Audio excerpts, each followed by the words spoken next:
Guest చేయడం అయిపోయింది, flight land కూడా అయిపోయింది, స్టాంపింగ్ కూడా అయిపోయింది. గోవా కాదు, బ్యాంకాక్ కాదు, straight to Dubai, one of my dream destination. నిన్న పెట్టిన వీడియో కొంతమంది డిఎం చేశారు. Thank you so much for responding.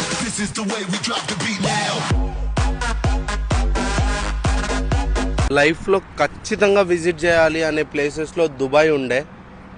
ఫైనల్గా ఈరోజు మనం దుబాయ్ అయితే రావడం జరిగింది. హోటల్లో చెక్ ఇన్ అయిపోయి కాసేపు రెస్ట్ తీసుకొని ఫ్రెష్ అప్ అయ్యి ఎక్స్ప్లోర్ చేయడానికి అయితే స్టార్ట్ అయ్యాం. బయటికి రాగానే చాలామందికి ఇష్టమైన మన కమెడియన్ ఆలీ గారు నేనున్న హోటల్లోనే స్టే చేస్తున్నారు.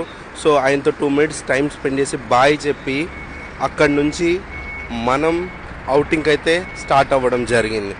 మాట్లాడిన 2 minutes అయినా చాలా వర్త్ అనిపించింది.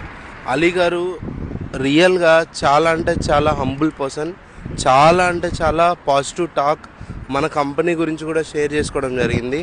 నాకు నిజంగా వర్త్ అనిపించింది. అండ్ అక్కడ నుంచి స్ట్రైట్ అవే క్రూజ్ షిప్లో డిన్నర్కి అయితే రావడం. 90 minutes of cruise ride, every minute నాకు చాలా అంటే చాలా వర్త్ అనిపించింది. అండ్ క్రూజ్ పై నుంచి ఆ వ్యూస్ చూస్తుంటే ఇప్పటికి కూడా నా కళ్ళల్లో అవి అట్లా కదులుతున్నాయి. Really I can't explain in words the best view I ever had. ఆ వ్యూ ఎంజాయ్ చేస్తూ అలాగే కిందికి వచ్చి ఈరోజు నైట్ డిన్నర్ అయితే చేయడం జరిగింది. Dinner was really amazing. Dinner అవ్వగానే అరబిక్ కల్చర్ని చూపిస్తూ ఒక షో అయితే చూడడం జరిగింది. This guy won my heart.